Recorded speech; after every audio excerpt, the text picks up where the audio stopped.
সম্মানিত দর্শক, যেখান থেকে আমাদের সাথে যুক্ত আছেন, শুনতে চাই জীবনের গল্প থেকে আপনাদের স্বাগতম। ব্রিটেনের কার ইন্ডাস্ট্রি অত্যন্ত গুরুত্বপূর্ণ অর্থনৈতিক অবদান রাখছে। এই অর্থনৈতিক অবদানের কর্মকাণ্ড পুরোধা বাংলাদেশি উদ্যোক্তারা। আমাদের ম্যানচেস্টার এবং এর আশেপাশে কারি ব্যবসার সঙ্গে জড়িত উদ্যোক্তাগণ অধিকাংশই বাংলাদেশি। আজ আমরা এসেছি এরকম একজন সফল রেস্টুরেন্ট ব্যবসায়ী সালেহ আহমেদ চৌধুরী ভাইয়ের কাছে, যার কাছ থেকে আমরা শুনবো তার জীবনের গল্প। আসসালামু আলাইকুম ভাইয়া। ওয়ালাইকুম আসসালাম। কেমন আছেন আপনি? আলহামদুলিল্লাহ ভালো আছি, ধন্যবাদ আপনাকে এবং ধন্যবাদ ফোকাস টিভিকে। আমি 1983-তে এই দেশে প্রথম আসছি। আসার পরে আমি এই ছোটো ছিলাম, তখন স্কুলে স্টার্ট করছি।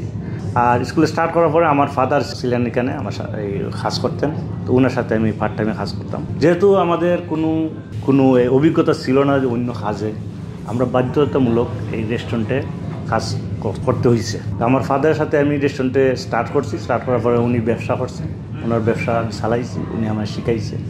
কেন পরে 1990 সালে আমার ফাদার বাংলাদেশে চলে গেছেন এখান থেকে, উনি রিটায়ার্ড হয়ে গেছেন। তখন আমি, আমার আত্মীয় স্বজন ছিলেন ম্যানচেস্টারে, আমি ম্যানচেস্টারে 1991 সালে ম্যানচেস্টারে আমি আসছি। ম্যানচেস্টারে আসার পরে আমি প্রথম আমার কাজ, আমি একটি ইটালিয়ান রেস্টুরেন্ট 3 বছর ম্যানেজিং হিসাবে কাজ করছি। তারপর নিজে একটা জায়গা নিয়ে আমার ম্যানচেস্টারের প্রথম একটা এই রেস্টুরেন্ট, এটার নাম ছিল সুন্দরবন বালতি হাউস। 1994-এ আমি এটা স্টার্ট করছি। স্টার্ট করার পরে আমি কয়েক বছর এটা চালাইছি। চালানোর পরে এটা বিক্রি করে দিছি।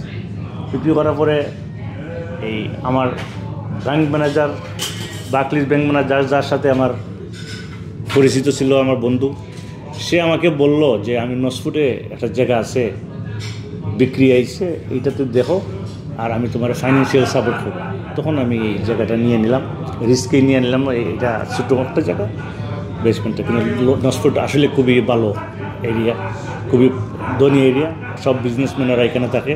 নসফুট এখানে রোলস রয়েস কার আছে না, রোলস রয়েসের এই তারা দুজন পার্টনার ছিল, রোলস অ্যান্ড রয়েস এই তার প্রথম এই বাসা ছিল এই নসফুটে, তার ব্যবসা ছিল নসফুটে। যাই হোক, আমি 2003 সালে এই শ্যামলী রেস্টুরেন্ট আমি ওপেন দিছি। প্রথম একটু পরিশ্রম করছি, করার পরে আলহামদুলিল্লাহ আমি খুব ভালোই, আমি খুবই সাকসেসফুল বিজনেস। 23 বছর হয়েছে আমার, খুবই সাকসেসফুল, এবং আমার কাস্টমার খুবই রেগুলার কাস্টমার আছে, খুবই ফিডব্যাক, ভালো ফিডব্যাক। আমার গুগলস রিভিউ ভালো, ট্রিপঅ্যাডভাইজার ভালো। আমি 2022 থেকে 2025 পর্যন্ত আমি কারি অ্যাওয়ার্ডের ফাইনালিস্ট এভরি ইয়ার হইতেছি অনবরত, ইনশাল্লাহ। আমি খুব খুশি আছি, মাশাল্লাহ। আমি মনে করি আমি সাকসেসফুল বিজনেস।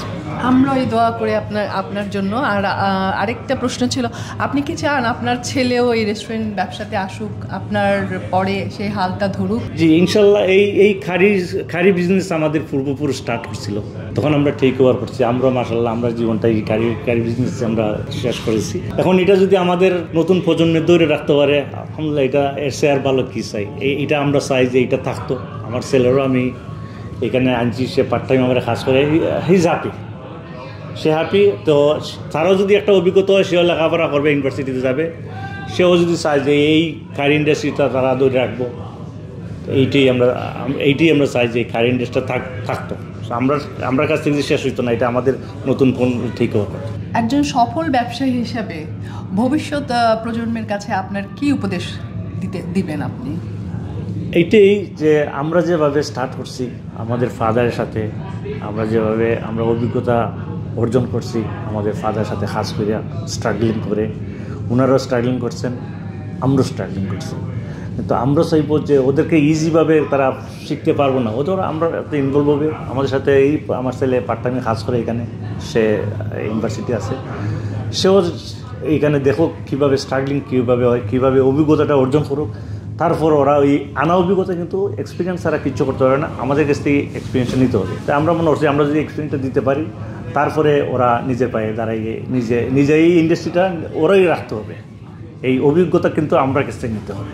আপনি তো একজন সফল ব্যবসায়ী, তো সফল ব্যবসায়ী হিসেবে আপনি কেন মনে করেন যে এই কারি ব্যবসাটা টিকে থাকতে হবে? কারণ আমাদের তো এই যে পূর্বপুরুষে এইটা করছেন, আমরা যে সময় এই দেশে আসছি খালি হাতে আসছি, আমরা আসছি যে টাকা পয়সা কিছু রুজি করবো, আমাদের দেশে আত্মীয় স্বজন রেখে আসছি, আমরা রুজি করছি, এখানে কাজ করে ওদেরকে আমরা সহায়তা করছি, ওদেরকে সাপোর্ট দিছি মাশাআল্লাহ। আমরা এইটাই চাইবো যে এইটা থাকুক, এটা আমাদের নতুন প্রজন্ম এটা ফলো করুক, বা ওদেরও যে আত্মীয় স্বজন আছে ওদেরকেও ওরা সাপোর্ট দেব, আর ওরার ভবিষ্যৎ সাকসেসফুল হবে ইনশাল্লাহ, ওরা যদি আমাদের কথা শুনে। আর এই আমরা এইটাই যে এই খাড়ি ইন্ডাস্ট্রি থাকা মানে যে আমাদের যে ঐতিহ্যটা ধরে রাখা, এটা আমাদের ফ্যামিলি শুধু ওই যে এইটাতে কি যে লাভবান হয় নাই, এই ব্রিটেনের যে অর্থনীতিতে তো আমাদের দ্বারা এই রেস্টুরেন্টের দ্বারা লাভবান হয়েছে, বিশাল অবদান আছে। আপনি তো বললেন আপনার ছেলে আপনার সাথে কাজ করে, আমি আপনার পারমিশন চাচ্ছি, আমি কি আপনার ছেলের সাথে একটু কথা বলতে পারি? ওর কি অভিজ্ঞতা সেটা একটু আমরা ওর মুখ থেকে শুনতে চাই। অবশ্যই আমার ছেলে এখানে আছে, ওনাকে আমি Tanvir, please come in. Hello, Tanvir. How are you? But how are you, Tanvir? I'm good, thank you. Tanvir, I asked one question. How do you find work with your dad? Can you explain or you can share with us, please? So my dad has had this restaurant for 23 years and it's open before I was born, and honestly it's been a heritage from my granddad. He's passed it on, and I just want to pass on the legacy that my dad and my granddad has been. And yeah, it's been amazing working with my dad. I can give him some time to rest now, and I can take over and yeah, just do what's right for him and what's best for him. What's your future plan? So obviously it's to carry on my grandfather's and my father's legacy.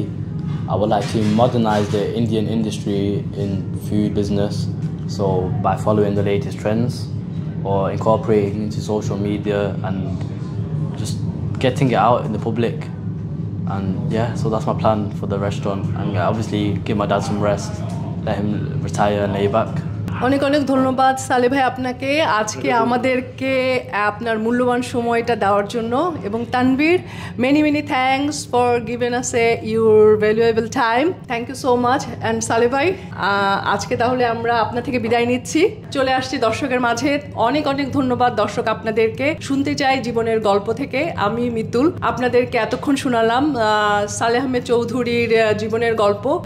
তারা 4 প্রজন্ম ধরে এই ব্যবসাটাকে টিকিয়ে রেখেছেন। আমরাও চাইবো যাতে প্রজন্ম থেকে প্রজন্ম আমাদের এই ঐতিহ্যকে যাতে আমরা ধরে রাখতে পারি, টিকিয়ে রাখতে পারি ইংল্যান্ডের বুকে, এবং এই প্রত্যাশা করছি সবার কাছে। সবাই ভালো থাকবেন, সুস্থ থাকবেন, ফোকাস টিভির সাথে থাকবেন।